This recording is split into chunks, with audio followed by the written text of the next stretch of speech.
guest today plays one of Holby City's scariest surgeons, the full-time man-eater Jack Naylor. Since she first stepped foot in Darwin Ward in 2005, she's never been far from the action, with affairs, blackmail and arrests all under her belt, all while saving lives on a daily basis. What's so funny? Private conversation. I bet. Oh, Darwin 1's available. All yours. The red light district in Amsterdam. What? People will do anything for money. You'd fit right in. I can just see you in one of those booths up against a greasy window, scalpel for hire. Who cares about anyone else, as long as Spence gets his check at the end of the day? Listen, Jack. Boo-hoo, I'm ugly patient.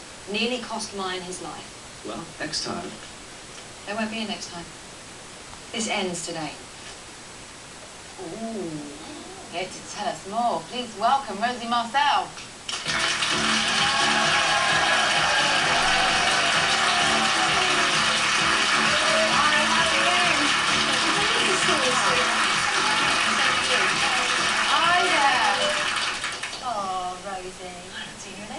We did the bill together. Oh, did you? Yes.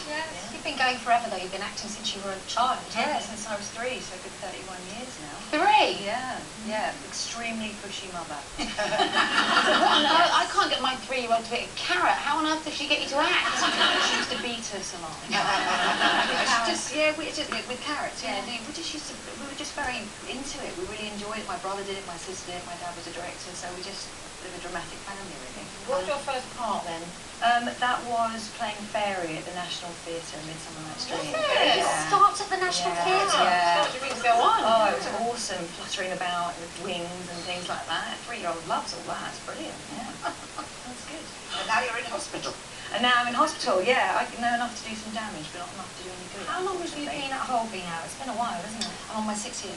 Wow. Yeah, it's gone really, really quickly. What is it that you love about it? Because you must, it's a long time. I think it's the character, you know, she's such a cow. It just never gets boring. It's true though, you know, I get to say all things that nobody else gets to say. The writers do fantastic work for me, they write brilliant lines.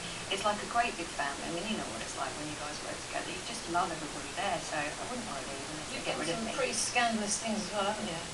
Well, she has. Yes, Yeah. she has. Because they're listed here. Had a relationship. Well, you saved one of your colleagues, didn't you, from an overdose, Josie? Then had a relationship with him. Had an affair with his father.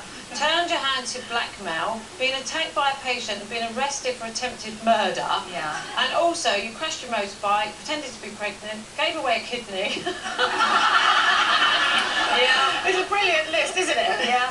So it's not a boring part to play. It's not boring at all. I think I'm one of the lucky ones. I get some of the really, really great storylines. And then you're involved in a bit of corruption.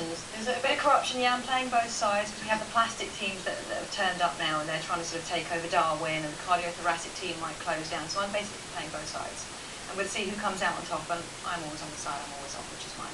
Yeah. She's quite selfish, and what about you? She's terribly selfish. I'm not selfish. I was worried about you guys. I thought I'd come break a fight up in there. Another day in the office here. I'm very similar to you. I'm quite a selfless person. I do a lot of stuff for charity, but I also believe that you can't neglect yourself, and sometimes you have to say no, and you have to do things for yourself. Otherwise, you just won't be happy, basically. But I'm all for being generous. You've been married for quite some time. When did you?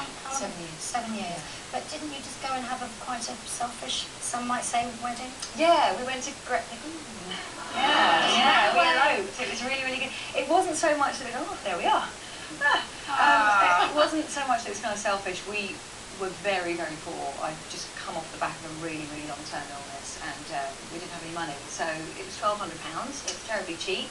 It was amazing. We took some family. There were only about 9 of us in total. It was awesome. Well, a lot of people might have seen that as a selfish act, because you know when with weddings, I know about this, other people do tend to start thinking that it's about them. Yeah. And if they are not invited and they're not there, you know, I'm not mentioning any names, but if they're not, they just think, oh, that's a very selfish thing to do. So did you get those sort of accusations? We did get that. We got quite a bit of that, but I think everybody kind of understood at the end of it that it wasn't really about who we were inviting, but it was also about keeping the day about us. The thing about weddings is, and spending a fortune on weddings, and I understand people who do it, is that I don't like to be the centre of attention. I don't want to be the centre of attention. I want to keep it about what it's supposed to be about. Yeah, which is often and that's what what we did. Did you have a hen do, or did you just... No.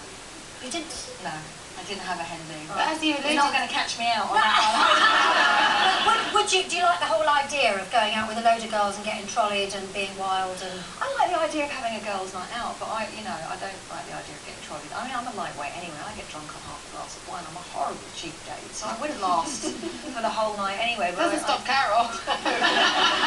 Just as bad, but no, it doesn't stop me. I don't kind of approve, I have to say. I think it's a bit Also, much I at think the moment. you've probably come to view your body and what it can do in quite a different Yeah. way, because you've had such a terribly long run of bad luck with your health. haven't Yes, you? I have. Yeah. How are you now? Are you better? Are you? I'm good. My disease will never go away, unfortunately. I'll have that for life. But everything else kind of has gone away now, so that's good. What is the disease?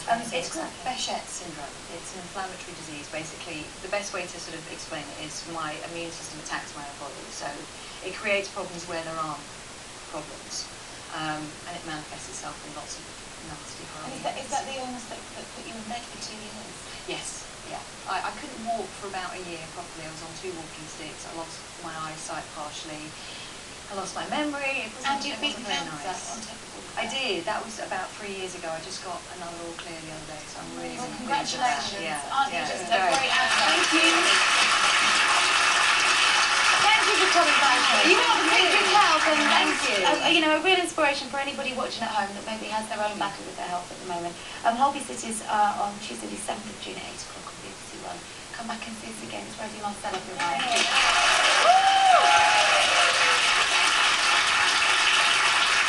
Okay, great time now, but when we return, should restaurants say no to people who want to make changes to their orders? We're back soon.